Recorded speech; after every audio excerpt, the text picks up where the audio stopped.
Rail कर्मचारियों, rail बंधुओं, नमस्कार। मैं सुरेश त्रिपाठी। आज मैं रेलवे के जो पीएसयू हैं उनमें चल रही कुछ नियम विरुद्ध गतिविधियों की चर्चा करूंगा, जो अभी सतही तौर पर है। बाद में हम इसको फॉलोअप में और ज़्यादा डिटेल में, गहराई में बताएंगे। तब तक आप लोगों से अनुरोध है कि चैनल को ज़्यादा से ज़्यादा सब्सक्राइब करें,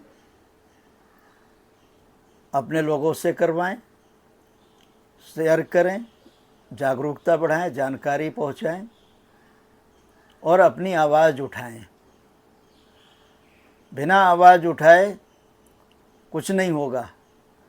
ये मैं रेल के जो स्टेक होल्डर्स हैं, यानी कॉन्ट्रैक्टर्स हैं, उनकी बात कर रहा हूँ।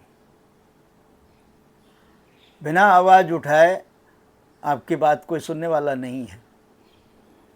जो नियम विरुद्ध गतिविधियाँ चल रही हैं रेलवे के पीएसयूज में, ख़ास तौर पर आरबीएनएल, रेलटेल, इरकॉन और राइट्स में, वो गतिविधि है बैक टू बैक टेंडर देने की। जबकि सीबीसी का गाइडलाइन इसके ऊपर क्लियर है।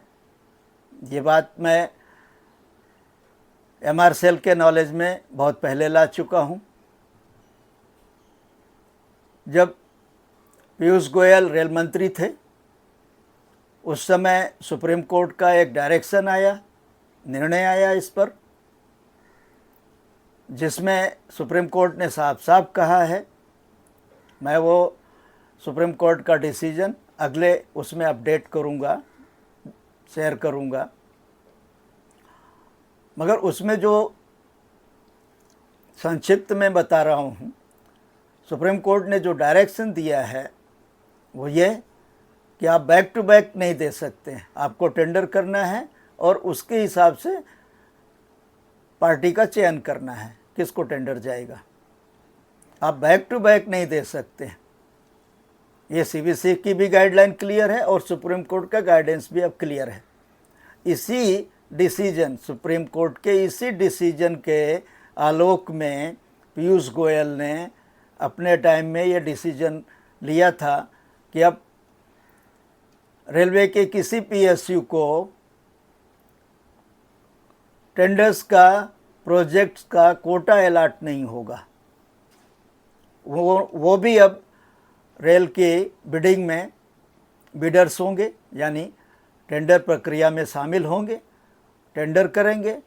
अगर L1 आते हैं तो उनको टेंडर अलॉट होगा। ये प्रक्रिया प्रोसेस में आने के बाद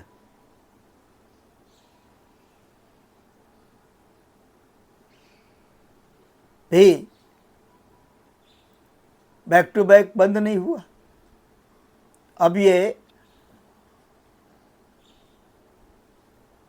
खुद लेकर के 2-3 पार्टियों को बुलाते हैं, उनसे बार्गेन करते हैं, तुम कितना दोगे, तुम कितना दोगे, तुम कितना दोगे, और जो ज़्यादा देने पर तैयार होता है उसको टेंडर दे दिया जाता है।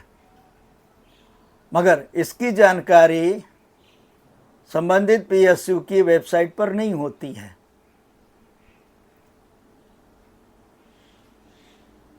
बैक टू बैक और ये बार्गेनिंग का राज ये है समझ आए कि जो 5-6% ऑफिशियली पीएसयू को मिलना है वो तो मिलना है। बाकी 8 से 10% अंडर टेबल बार्गेन होती है और उस अंडर टेबल में 10% में कंसर्न 4-5 अधिकारी होते हैं जो उस प्रोजेक्ट से रिलेटेड होते हैं, उनके बीच में ये बंदरबाट होती है। तो बैठे बैठाए मस्त कमाई हो रही है, कोई चिंता नहीं है। अब इस कमाई में वो किसके साथ कितना बंटवारा करते हैं वो जाने, और लेने देने वाले जाने। मगर ये सच है। अगर ऐसा नहीं है तो सारे पीएसयू इस बात को डिक्लेयर करें अपनी वेबसाइट पर, मंत्री जी डिक्लेयर करें, रेलवे बोर्ड डिक्लेयर करे कि ऐसा नहीं हो रहा है। और ऐसा नहीं हो रहा है तो फिर पारदर्शिता क्यों नहीं है? जब सीबीसी की गाइडलाइन है बैक टू बैक पॉलिसी पर, सुप्रीम कोर्ट का डायरेक्शन है, तो ये काम क्यों हो रहा है? इसका क्लैरिफिकेशन बोर्ड को, कंसर्न पीएसयूज को, मंत्री को भी करना चाहिए। इसके ऊपर हम बहुत जल्दी और डिटेल में तमाम एविडेंस के साथ चर्चा करेंगे, अपडेट करेंगे। तब तक के लिए हमारे चैनल पर निगाह बनाए रखें